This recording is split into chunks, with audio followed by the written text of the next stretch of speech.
"You're coming with me," the prince said, carrying the dying girl to his castle like a bride. The church bell tolled, dust rising on the road as the villagers watched in stunned silence. A common seamstress, fevered and faint, now lay in the arms of the realms ere crossing the castle gates where no peasant girl was ever meant to tread. But inside those stone walls, whispers turned to venom. Servants spoke of miracles, while nobles sharpened their daggers of scandal. And when a golden medallion slipped from her dress, a medallion that once belonged to the queen, everything changed. Is she a traitor's daughter sent to ruin the crown, or the key to saving it? When love defies the law of kings, how far will a prince go, and how much must a dying girl risk to prove that true nobility lies not in birth, but in the heart? Drop a comment below and share which part of the world you're tuning in from today. If you enjoy stories like this, don't forget to subscribe for more. The autumn wind whispered through bare branches, scattering golden leaves across the dirt road that wound through the village of Montclair. Alina Marceau pulled her thin shawl tighter around her shoulders, her worn basket clutched close. Inside lay only a few threadbare linens, all she had left after tending to families struck down by the plague that haunted their village. Her head felt heavy, and the world seemed to tilt beneath her feet. For days she had moved from home to home, cleaning wounds, changing bedding, and offering what comfort she could. The fever that had claimed so many now burned in her own veins. "Just a moment's rest," she murmured, her voice barely a whisper in the chill air. Her legs trembled, refusing to carry her another step. The basket slipped from her fingers as she sank to her knees beside the road, the coarse dirt pressing against her skirts. The sound of approaching hoofbeats seemed distant, as though coming from the end of a long tunnel.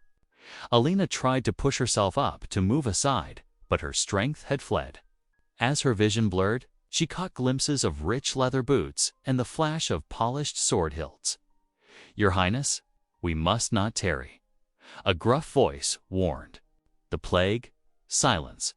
The command, though soft, carried absolute authority. Through half-closed eyes, Alina saw a man kneel beside her. His fine clothes marked him as nobility, yet his touch was gentle as he pressed a hand to her forehead. "She burns with fever," he said, his voice tight with concern. "My prince." "Think of the risk," another guard protested. "She's clearly ill, and she clearly needs help," the man interrupted.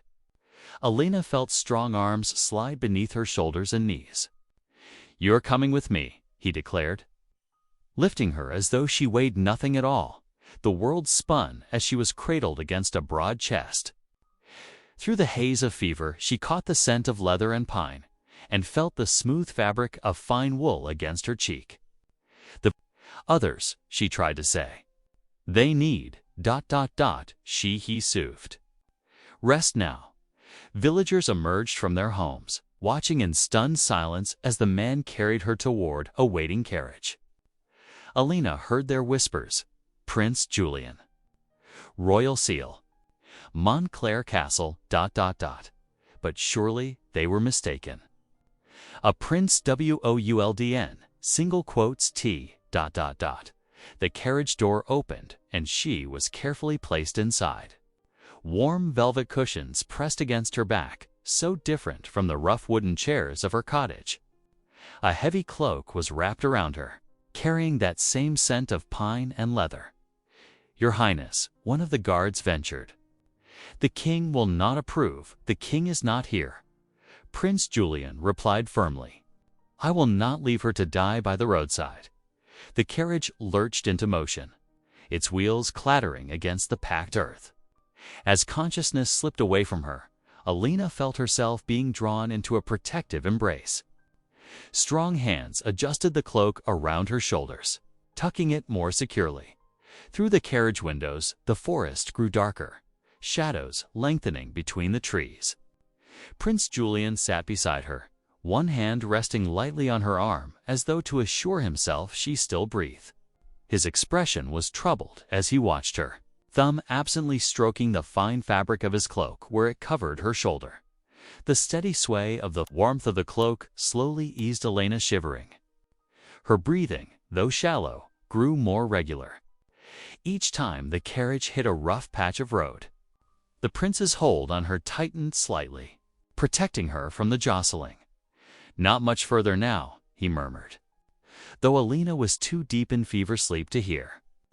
His gaze turned to the darkening forest beyond the window, where the first stars were beginning to appear above the trees. The weight of her trust, given unknowingly, pressed upon his heart. She had spent herself caring for others, and now her life rested in his hands. The guards rode silent beside the carriage, their unease evident in rigid shoulders and tight grips on their reins. But Prince Julian's attention remained fixed on the pale seamstress wrapped in his cloak, his jaws set with determination as they rattled through the gathering dusk toward Montclair Castle. Dawn broke over Montclair Castle, its stone towers catching the first golden rays of sunlight. The massive iron gates creaked open as the prince's carriage approached, wheels clattering against the cobblestones of the courtyard.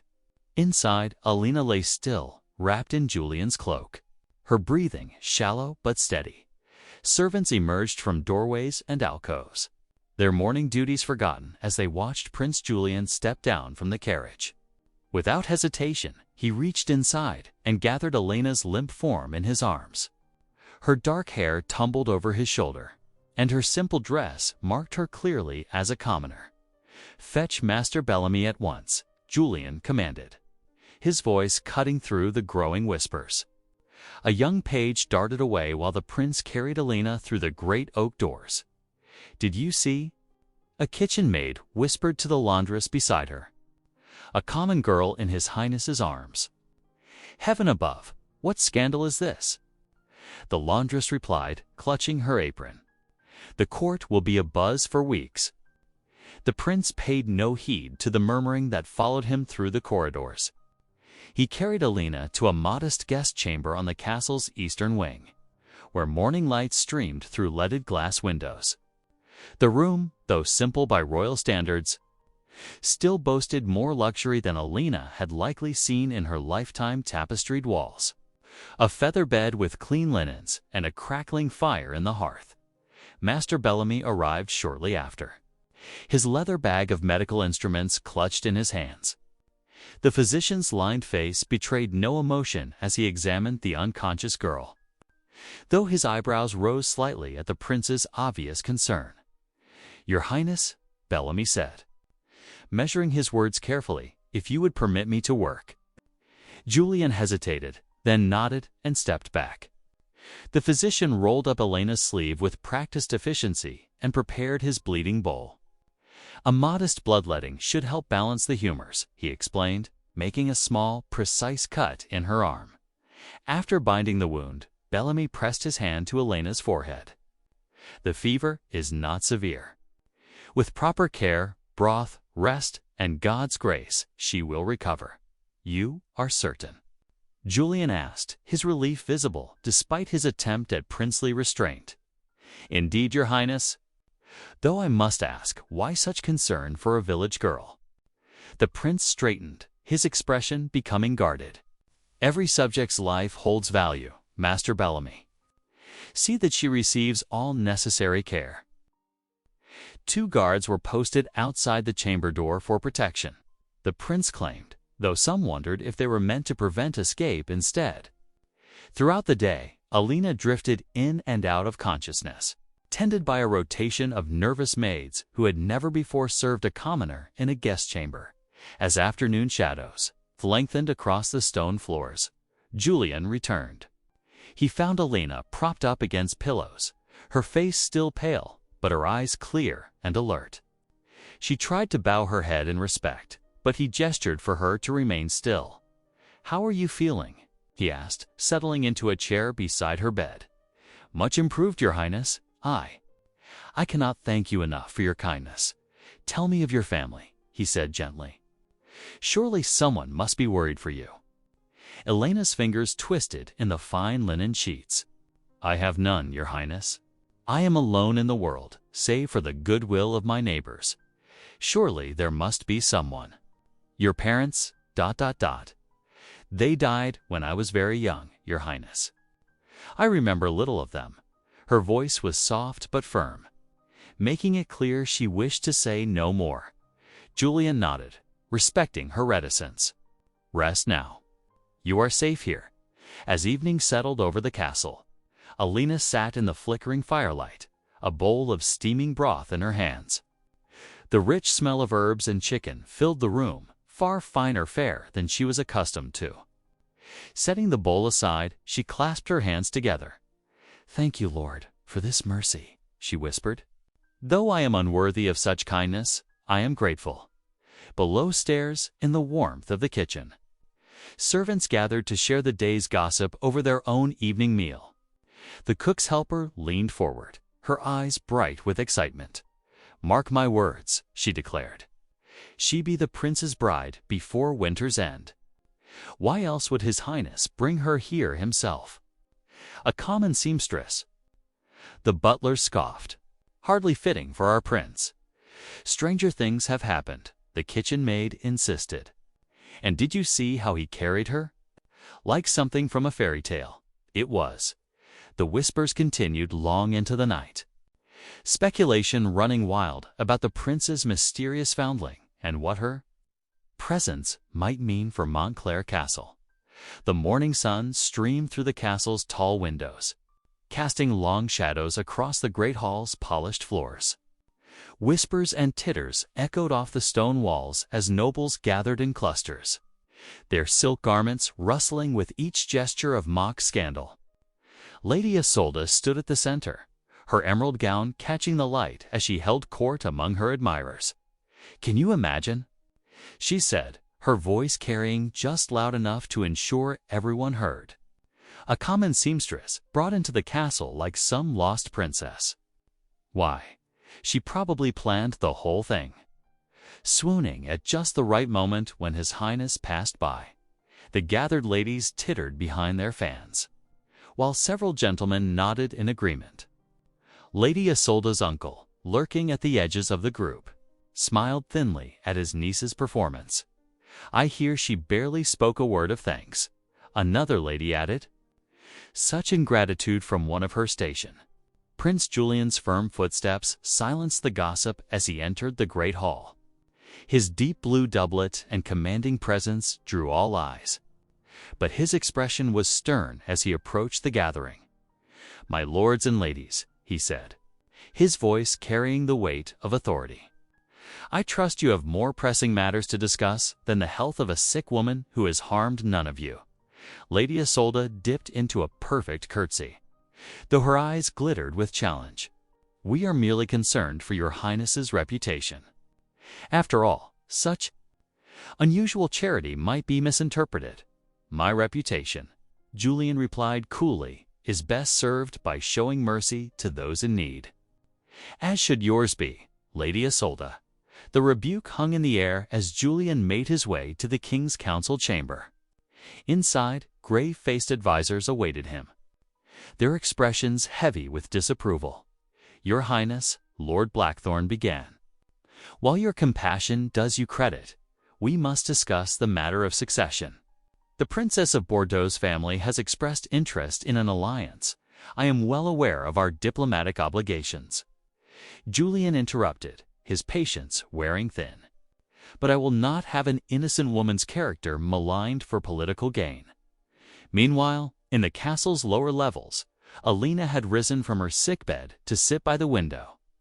The laundress, Mary, brought her fresh linens, while Sarah, a kitchen maid, arrived with a bowl of strengthening soup.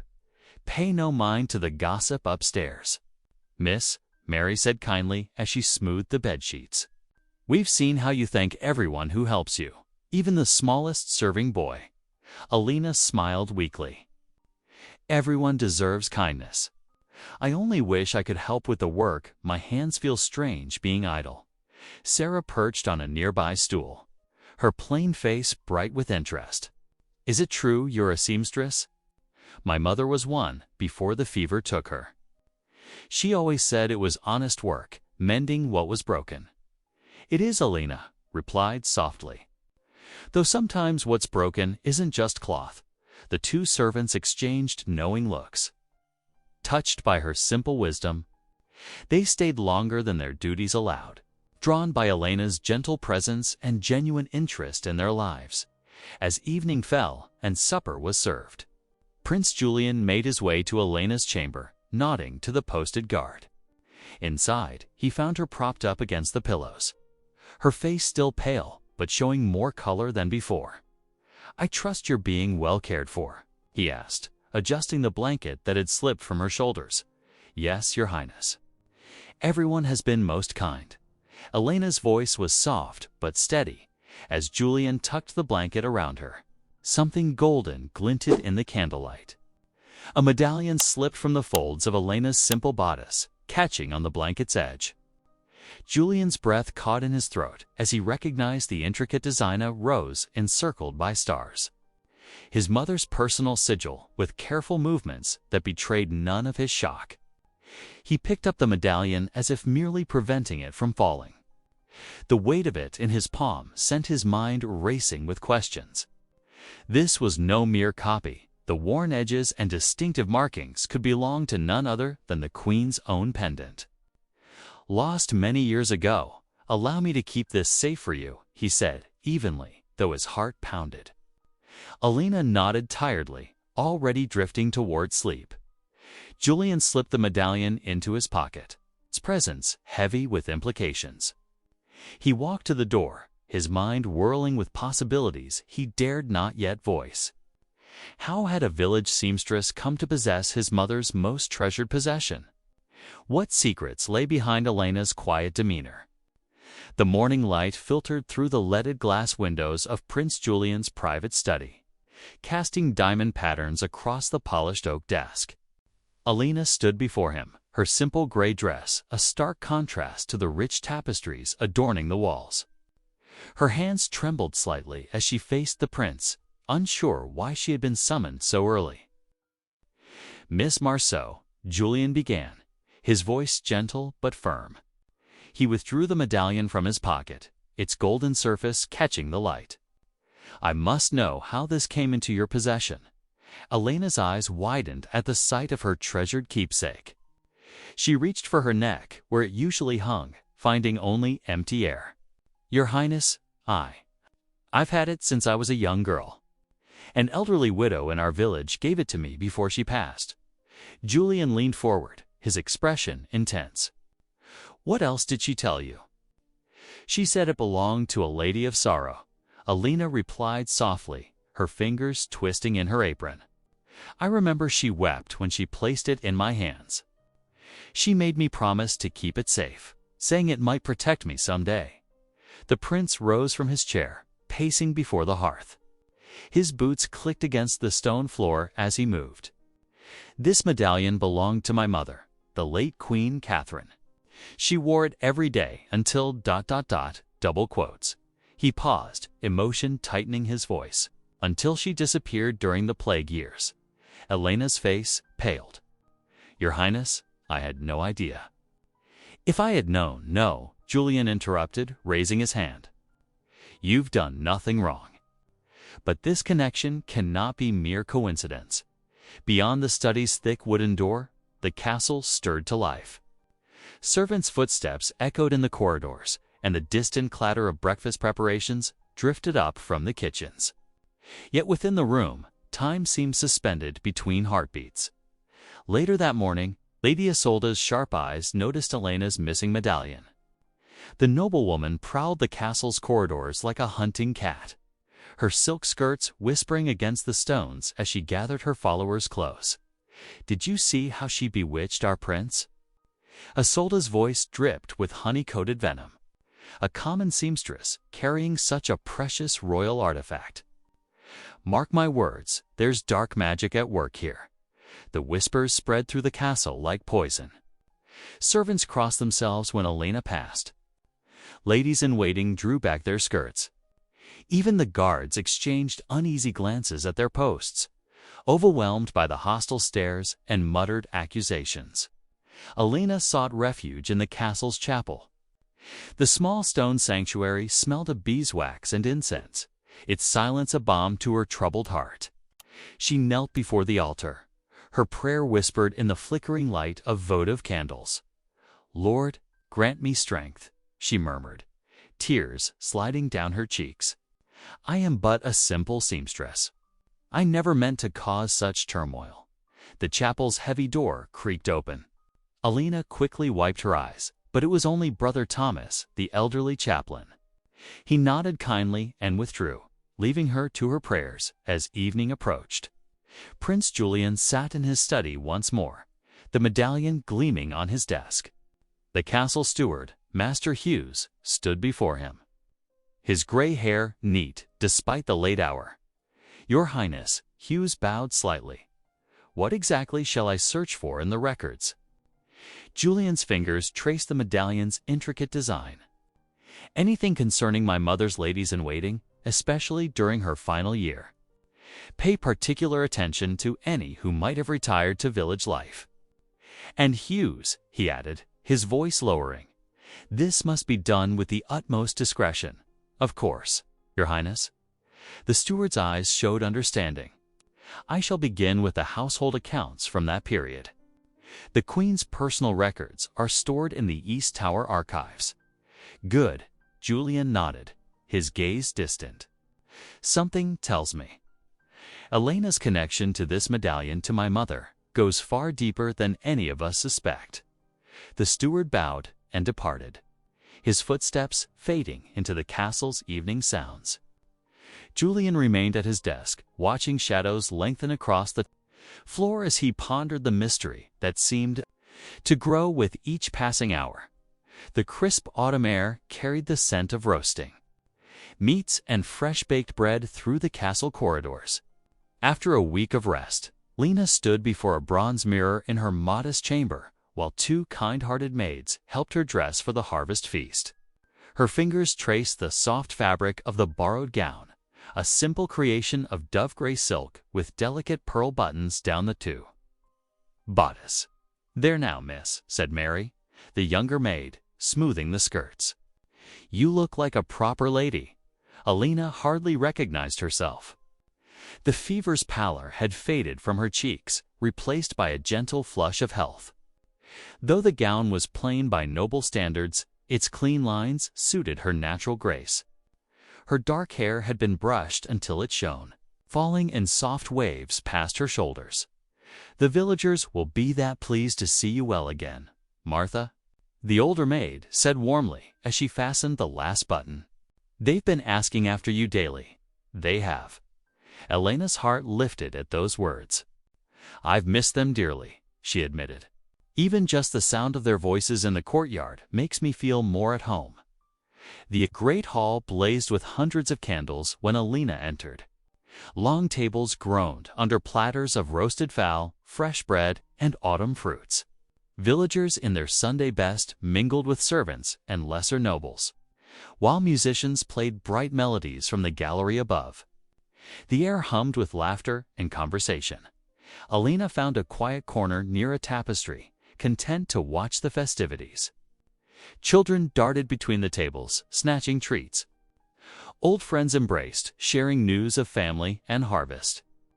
Even the stuffiest nobles seemed to relax as wine flowed freely and plates were filled again and again. Prince Julian's entrance caused a ripple of bows and curtsies through the crowd. He wore deep blue velvet that made his eyes shine like sapphires, a silver circlet resting on his dark hair. Though he nodded graciously to all, his gaze sought Elena's across the room.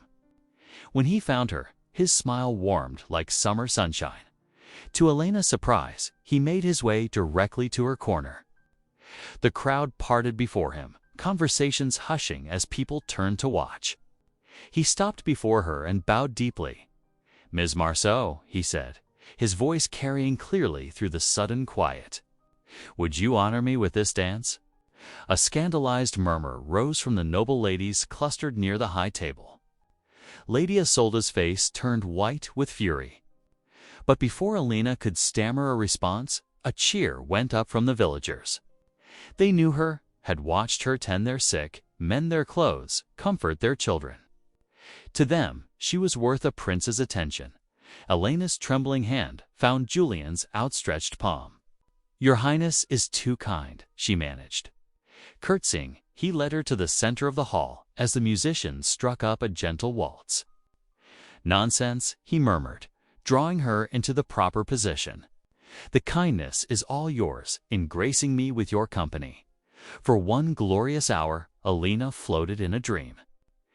Julian's arm was strong around her waist, his steps sure as he guided her through dance after dance. He spoke softly of simple things, the changing leaves, the crisp air, the sweetness of fresh-pressed cider. When she stumbled slightly, still weak from her illness, he steadied her so smoothly that none could tell. The villagers beamed to see their gentle seamstress dancing with their beloved prince. They clapped in time to the livelier tunes, calling encouragement. Even some of the younger nobles seemed charmed by the obvious joy between the unlikely pair. As night fell, servants lit paper lanterns in the courtyard. The first rockets screamed skyward, bursting in showers of gold and silver stars. Couples drifted outside to watch the display, their faces illuminated by each brilliant flash. In a quiet corner of the courtyard, Julian watched the wonder in Elena's upturned face. Each burst of light painted her in ethereal colors: rose, azure, emerald. His heart clenched with sudden, fierce certainty. He could not let her go. Whatever her mysterious past, whatever obstacles lay ahead, she belonged here. With him high above on a shadowed balcony, Lady Isolde gripped the stone balustrade until her knuckles whitened. Her eyes glittered with malice as she watched the pair below. The fireworks cast sinister shadows across her beautiful features. Twisted now with spite and thwarted ambition. 2 days after the harvest festival, the morning sun barely pierced the heavy curtains in the castle's great hall. Lady Isolde's silken skirts rustled as she swept into the king's private council chamber, her uncle trailing behind her with an armful of yellowed documents. "Your Majesty," Lady Isolde called out, her voice ringing with false concern. "I bring grave news that cannot wait." She curtsied deeply before the king, who sat at his massive oak desk reviewing the day's correspondence. The king's stern face darkened as Lady Isolde's uncle spread the parchments before him. These records show that Elena Marceau's father was no mere knight, but a traitor who plotted against the crown 15 years ago. The girl must be questioned at once. Within moments, the great hall filled with nobles summoned by urgent bells. The morning light streaming through tall windows illuminated their rich velvets and suspicious faces. Guards marched Elena through the heavy doors, their ironclad hands gripping her arms. Her simple blue dress, borrowed from a lady's maid, stood in stark contrast to the courtier's finery. "Please," Elena gasped, stumbling as the guards pushed her forward. "I know nothing of any treason. The only father I knew was a humble craftsman who died when I was small." Prince Julian strode forward from where he had been conferring with his advisors. "This is madness. Elena has shown nothing but virtue and grace since arriving here. I demand to examine these supposed proofs myself." Lady Isolde's uncle bowed mockingly. "But of course, Your Highness. Here are the confessions, signed and sealed. Here are witness accounts of secret meetings. The evidence is quite ... complete." His thin lips curved in a satisfied smile. The king rose from his throne, his face like thunder. "In times of peace, we might afford to be lenient. But with unrest in the northern provinces, we cannot risk harboring traitors' spawn in our very midst." He gestured sharply to the guards. "Take her to the North Tower. She will remain confined until we determine the full extent of this plot." "Father, wait." Julian protested, but the king silenced him with a glare. "You forget yourself, my son. Your duty is to the crown first. Guards, remove the girl." Elena's soft voice cut through the murmuring crowd. "Your Majesty, I swear on my immortal soul that I know nothing of these accusations. Let God himself judge the truth of my words." But the king had already turned away. The guards dragged Alina from the hall as she struggled to maintain her dignity. Her head held high despite the tears threatening to fall. That evening, Alina sat alone in her tower chamber. The stone walls wept with dampness, and the single narrow window let in only a sliver of fading daylight. A stubby candle provided meager warmth and light as she smoothed a piece of parchment on the rough wooden table. Her fingers trembled as she dipped the quill in ink. "My dearest prince," she wrote, then crossed it out. "Your Highness," she began again. Knowing propriety must now guide her words, though false words have imprisoned my body. They cannot chain my spirit, nor the truth in my heart. I beg you, hold fast to faith, as I shall. God sees all and knows my innocence, though papers may lie and tongues may deceive. I carry no shame, for I have done no wrong. Remember me as I truly am, a simple seamstress who found kindness in your eyes and dignity in your trust." Alina paused, watching a tear splash onto the parchment, smudging the ink. The candle guttered in a draught, casting dancing shadows on the stone walls. She continued writing, her letters growing stronger and more determined. "Whatever comes, know that my prayers rise for you each day. May truth pierce these shadows like the dawn. With eternal gratitude for your protection and unwavering faith in God's justice, Alina." She folded the letter carefully, sealing it with a drop of wax from her candle. Tomorrow she would beg a sympathetic guard to deliver it. For now, she knelt beside her narrow cot. Clasped her hands, Cain lifted her voice in quiet prayer as darkness settled over the castle. Dawn broke cold and gray over Montclair Castle. Prince Julian sat alone in his private study, his face illuminated by flickering candlelight as he unfolded the tear-stained letter a kitchen maid had pressed into his hand moments before. His fingers trembled as he recognized Alina's careful script. "My dearest prince," he read, his throat tightening. "Though these stone walls now separate us, my heart remains true. I know not of any treason, but I trust in God's mercy to reveal what is right. Keep faith, as I keep faith in you." Julian pressed the letter to his chest, his eyes closing against the weight of emotion. The morning bells tolled outside his window, reminding him of his duties ahead, duties that now felt like chains around his heart. To defy his father openly would mean more than just personal consequences. It would mean losing his position, his inheritance, his ability to effect change in the kingdom. A soft knock interrupted his thoughts. "Enter," he called, hastily tucking Alina's letter into his doublet. "Mary." One of the oldest kitchen maids curtsied as she entered. "Your Highness, begging your pardon, but there's something you must know. Old Thomas, who served your blessed mother the Queen, he's dying, sir. And he's been asking for someone to hear his last words." Julian's heart quickened. "Where is he?" "In the servants' quarters, your Highness." "But there's more." Mary wrung her hands in her apron. "Young Peter, the page who tends the library.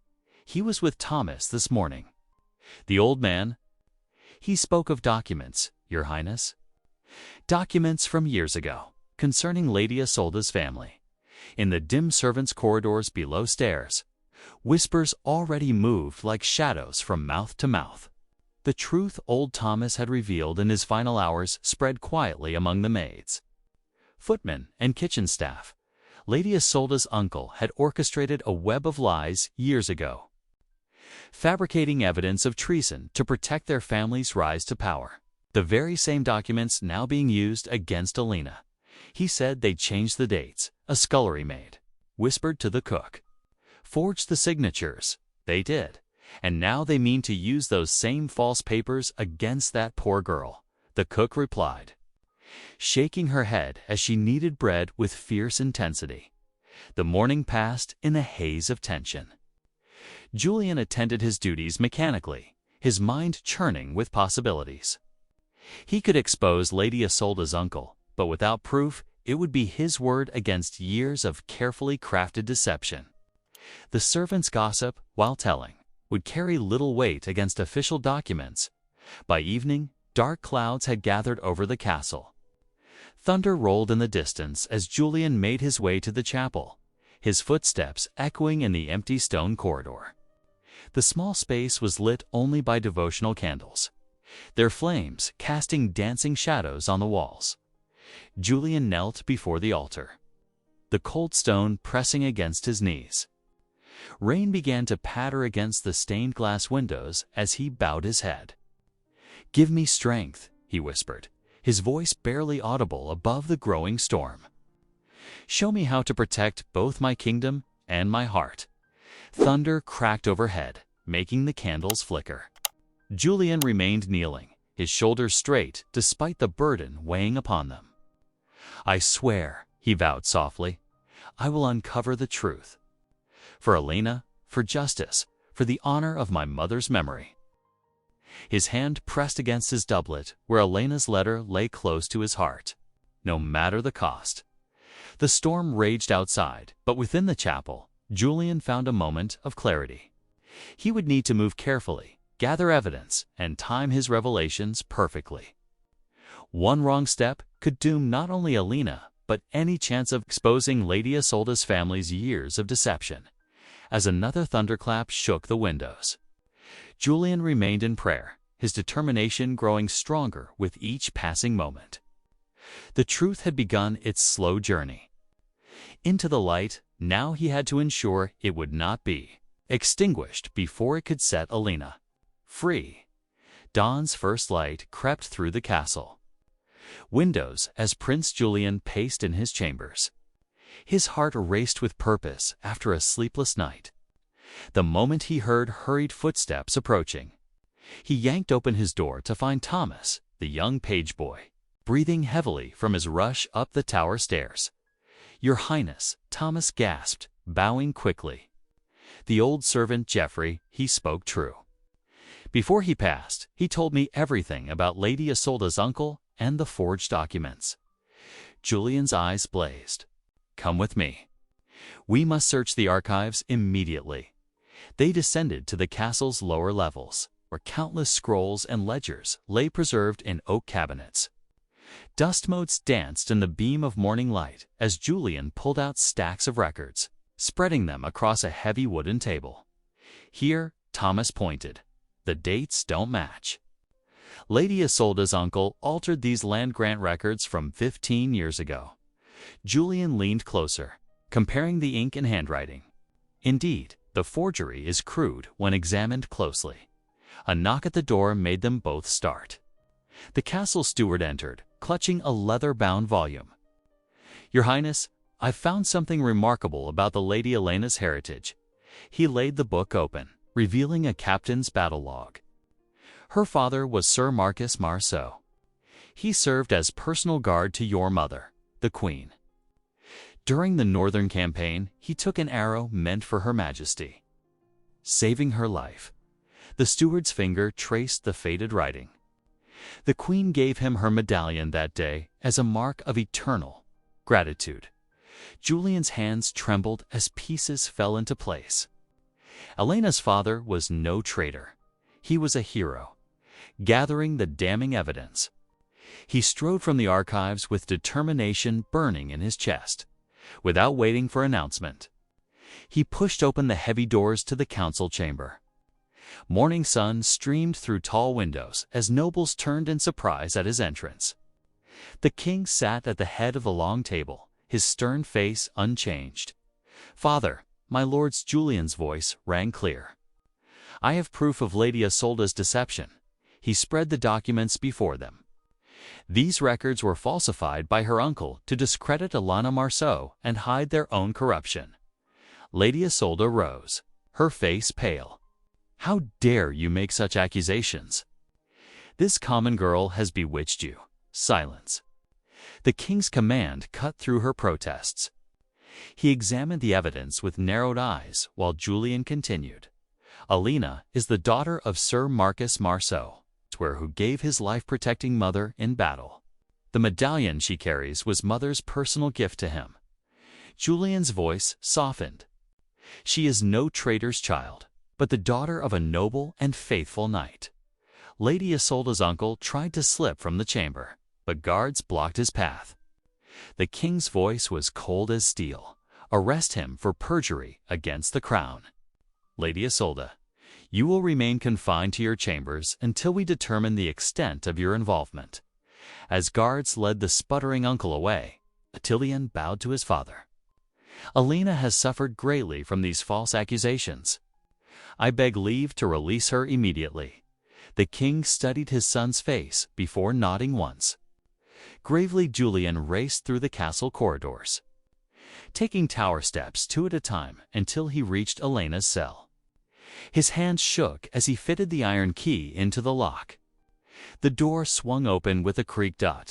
Alina stood by the narrow window, her simple dress wrinkled from days of wear. At the sound of his entrance, she turned, her face pale but beautiful in the evening light. Alina, he breathed, crossing the room in 2 strides. With a sob, she fell into his waiting arms, her tears dampening his velvet doublet. He held her close, one hand stroking her dark hair. "Your name is cleared," he whispered. "Your father was a hero who saved my mother's life."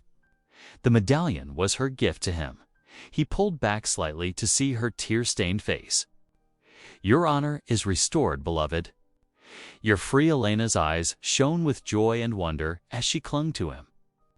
Safe at last in the shelter of his embrace as the setting sun painted the tower walls in shades of gold, the next morning dawned bright and clear over Montclair Castle.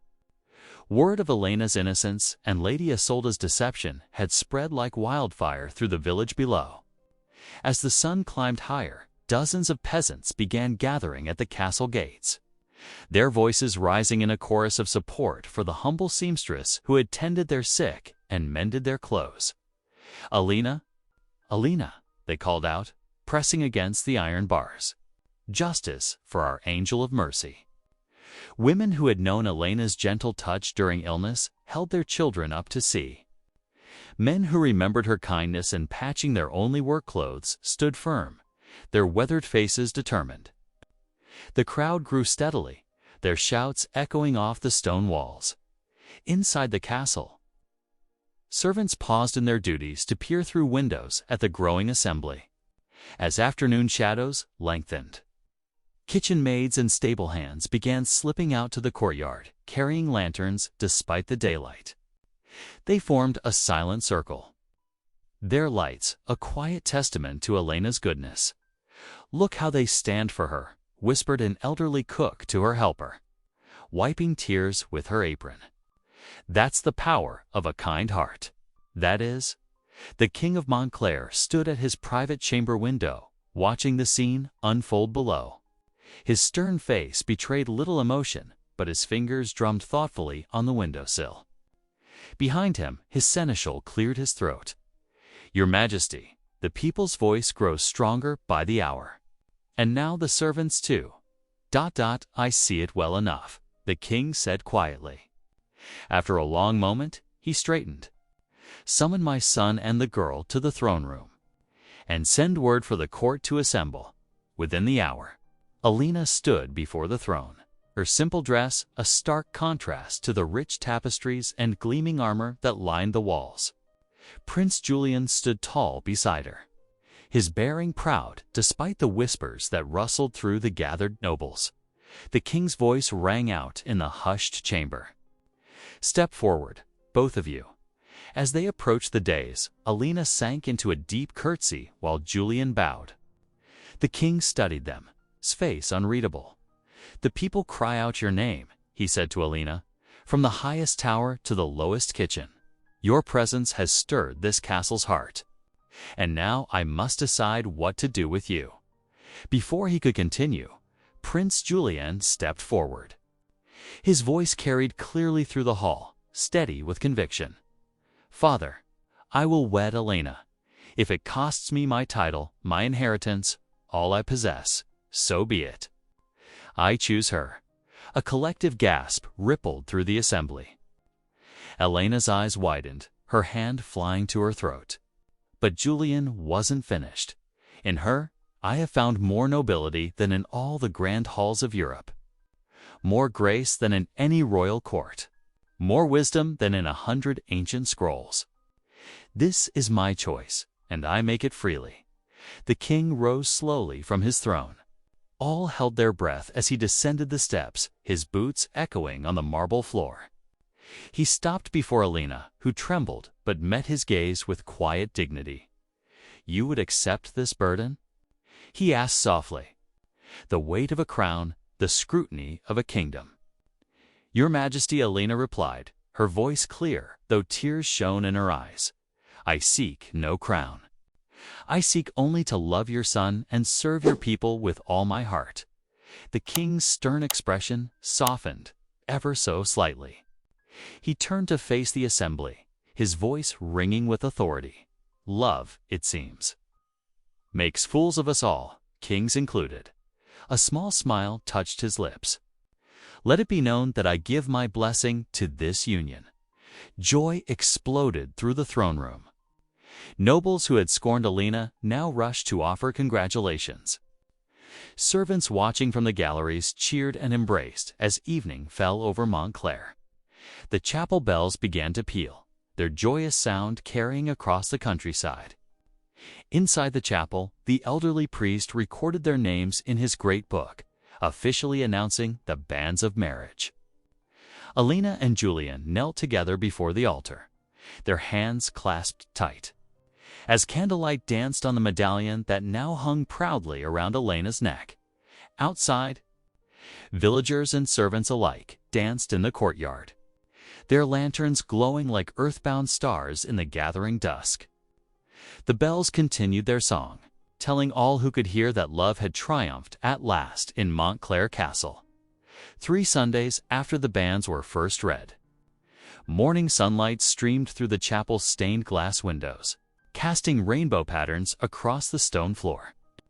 The ancient church doors stood wide open, welcoming all of Montclair's people, from the humblest shepherd to the Wama, shepherd to the 8th, proudest noble. For the first time in the castle's history, villagers in their Sunday best sat beside silk-clad nobles in the wooden pews. Servants who had spent their lives in shadows now claimed places of honor. The air hummed with excitement and the sweet scent of spring flowers that decorated every surface. Alina stood at the chapel entrance, her heart pounding beneath ivory silk. Her wedding gown, sewn by her own hands with help from the castle seamstresses, gleamed with delicate embroidery. A crown of white roses rested on her dark hair. Prince Julian waited at the altar, resplendent in ceremonial blue and gold. His eyes never left Alina as she walked the length of the chapel, her steps steady despite her racing heart. Before the assembled congregation, they joined hands and exchanged their sacred vows. Elena's voice rang clear and true as she pledged her love. Julian's words carried the weight of both crown and heart as he promised to cherish her forever. The King of Montclair rose from his throne-like chair, his voice filling the chapel. "Let it be known throughout our realm, true nobility flows not from blood alone, but from deeds of love and courage. In this union, we witness both." As bells pealed joyously, the castle erupted in celebration. Musicians played in every corner, while servants and nobles alike danced together in the great hall. Tables groaned under platters of feast day delicacies, wine flowed freely, and laughter echoed off ancient stones. When evening fell, Julian carried Alina across the threshold of their bridal chamber. She looked up at him with eyes bright with happy tears. "My love," she whispered, "I first entered this castle half dead in your arms, carried like a burden. Now I enter fully alive, carried as your wife." Julian drew her close, their embrace sealing their union before heaven and earth. At last their hearts beat as one, husband and wife. their love blessed by both crown and common folk alike. Thank you for watching. If this one reached you, consider subscribing. I'll be back tomorrow with more meaning, more humanity.